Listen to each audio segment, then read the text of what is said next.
Hi guys, my name is Chukwudi Alex Amadi, and depending on where you know me from, you might see a different name.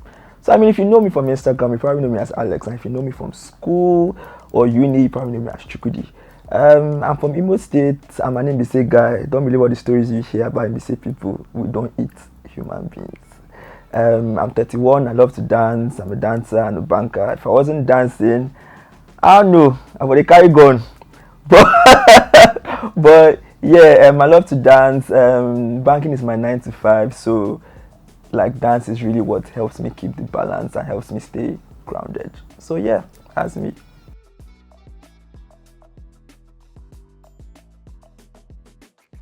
Right, so what inspired me to start banking? I won't lie to you, it's poverty. It's just it's poverty. When you're hungry, you would start looking. So I graduated as a chemical engineer, and at that time I thought, oh, I'm really going to become a chemical engineer. That's what I'm going to do. I'm going to probably work in Shell, oil company. Those were the dreams I had. But as that wasn't panning out, the opportunity for banking arrived, and obviously beggars cannot be choosers.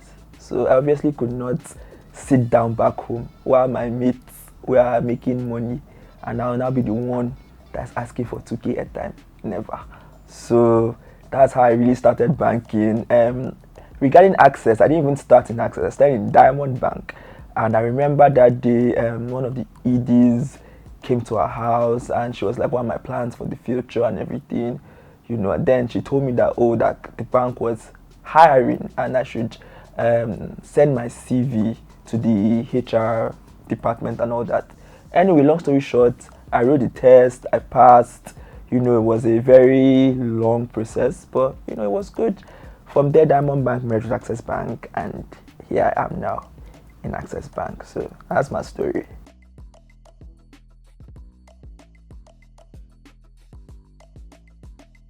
So a typical day for me, I dey come late. Like Monday through Friday, like I'm mostly always late. But thankfully I still get everything I have to do done, so that's fine. But like in my role as lead for digital communications, it's very much flexible, and what I enjoy most about the job, one is the flexibility, two is the fact that you also get to meet interesting people, because by the time, or what the perception of people that work in the bank is that you're just seated in an organization, you're on your desk 247, you go back home, you repeat the same process. But like in my team or in my department, you actually get to go out, you meet people, you get to meet influencers, you get to meet other creatives as well. So it's really quite fun getting to work on projects that you can really see the impact outside as well. So there's something that we do, let's say like Access Bank Lagos City Marathon, and I can comfortably say, oh, I worked on this stuff and this is what I did. So that's the best part of the job. The fact that things that you do, other people can see it outside without you having to tell them, oh, this is what I do. So yeah, that's it.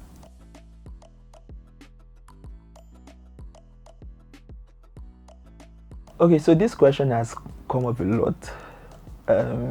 Everyone is always asking me this, and I would really say there's no such thing as balance. For every time you do something, for every time you, let's say, prioritize your passion, you are deprioritizing something else. Something must give for something to take. So if you see me dancing and having fun and living my best life, I have sacrificed sleep, I have sacrificed money, I have sacrificed something to make that happen. You can't really have it both ways. So I always say there's no balance. You just have to find ways to cope around it. I always say that dance is my joy, and it's what helps me at work. Like when I'm feeling stressed, when I'm feeling tired, I just put on music, I just dance. A lot of people at work actually know me for dancing. The ED knows me for dancing. The MD knows me for dancing as well. So it's not something I'm not proud of, but at the same time, I would never say like there is a balance, like 50-50, 40-60, no. you just have to always compromise how you see fit. Something like opportunity cost in economics, for those of you that did economics, for something like that.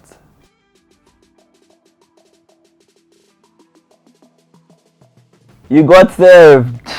You got served. Is what sparked my interest in dance. Like, if any of you that seen this haven't watched You Got Served, go back and watch it. Omarion, Marcus Houston, in fact, the whole B2K, Lil Kim, everyone, go back and watch that movie. After watching that movie, I can bet you must go to your room, put your headphones on, and start dancing. That is what actually sparked my interest in dance. And I always tell people, like, I really couldn't dance before, but I just had the interest. And having interest in something and being passionate about it is what can actually take you farther than just having talent. So I used to train, like, when classes were like dance classes, by the way, were like 6 to 8, from 10 to 12 I'll still be at the studio just trying to push myself, because it was really difficult having to combine university and dance. And I won't tell you like I'm all those privileges. Oh, I started dancing at the young age of 5. No, I started dancing when I was in university. But like, if you're passionate and you have interest, see, this thing called interest, it will push you. Just be interested in whatever it is. There will be obstacles, but like, yeah, I was interested. That's how I started dancing. And towards like 2014, I had a change in terms of like these styles that I do, because I started off like street dance and everything, but then like I met someone that changed my whole orientation about like the kind of dance I like, and I just continued in that path, which is what I majorly do now. So yeah. So like, the perception of people that work in the bank is like we're always gloomy and sad and downcast, like a dark hole. To be honest, that's the perception of people that work in the bank. And me being like a dancer, and I won't say this is just like my normal personality, but me being a dancer has helped me, like, when I see people like in the workspace, like the connection is different. It's like I'm bringing this extra joy, I'm bringing this extra smile, I'm bringing this extra light to what it is that's seemingly a dark space. And like when I interact with people, it's always different. I'm always trying to, like, guy, let's have fun, let's do this, let's vibe, don't even get me started about when they play music in the office. My feet are always moving.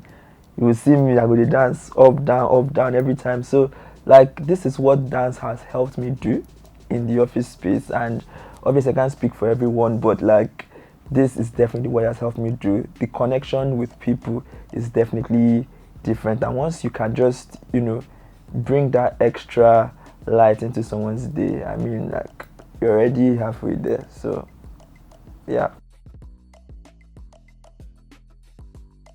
So this is a very difficult one, because first of all, when you're working in the bank, you definitely do not have that much time to dance. And when you don't have time to dance, you also don't have time to train, and then it affects your body, because banking work is more of a very you develop a sedentary lifestyle. You're basically seated from like 9 till 5, so you're not training. Yes, you can still go to the gym, but it's not really an active lifestyle like if you are completely dancing. So in term regarding that, obviously no one's going to be booking you for jobs because you're not active on the scene. No one is booking you for jobs. No one knows you put out videos or content like maybe once a month. No, there's people that are going back to back, and for you to be booked, you have to be relevant. Relevance is key. If you're talented and you're at home and nobody can see you, then your talent is going to die in your room. So that's like one of the biggest challenges, because putting out content requires effort. You need to talk to your videographer, you need to get your location, your outfits, everything, and get that content right. Then maybe if you want to promote and get it to the right places. But being a banker as well, you really don't have time to do all that, and even if you do, you don't have time to do as much as you want. And in terms of overcoming, I think that is still a problem for me. I don't think I have overcome it actually, because this year I never shoot one video. This is December. I never shoot one video. So I'm planning at least before the end of the year, let me give myself like this last 10 days. Let me just try and see the kind of content I can pull out and just push myself so I can have things so that I will not be forgotten. Thank you. So in terms of banking, I'll talk about my previous boss. Funny enough, he was the first person ever to give me a query, but he's someone that inspires me because of his work ethic and just the way he is. To be honest, he knows when to be disciplined. He knows when to be nice. He never ever shouts back at you. You know, no matter the pressure from the top, he allows you to do your job. So that's my inspiration. Ugo, if you watch this video, is what I'm talking about. Then in terms of dance, I feel like everybody that knows me knows that my biggest dance inspiration is Corey. She's a dance artist, choreographer from Cameroon, but she's based in London.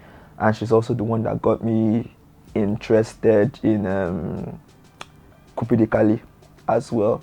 So, you know, there's a lot I've learned from her till today, till this morning. I still ask that question, you know, because every day you keep learning. But she's a very big inspiration to me. And one thing I like about her is that she never stops learning as well. She's still pushing herself, and I'm still as impressed as the first day I saw her dance. So, yeah, Corey, if you're seeing this.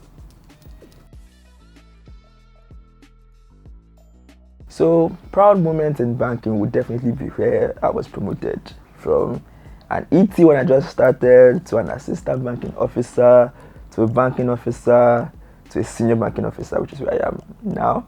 And it's really, my growth trajectory hasn't been so long, so I'm proud of that. I'm still a young-ish baby boy and I've kind of gone far, so that's something I'm proud of.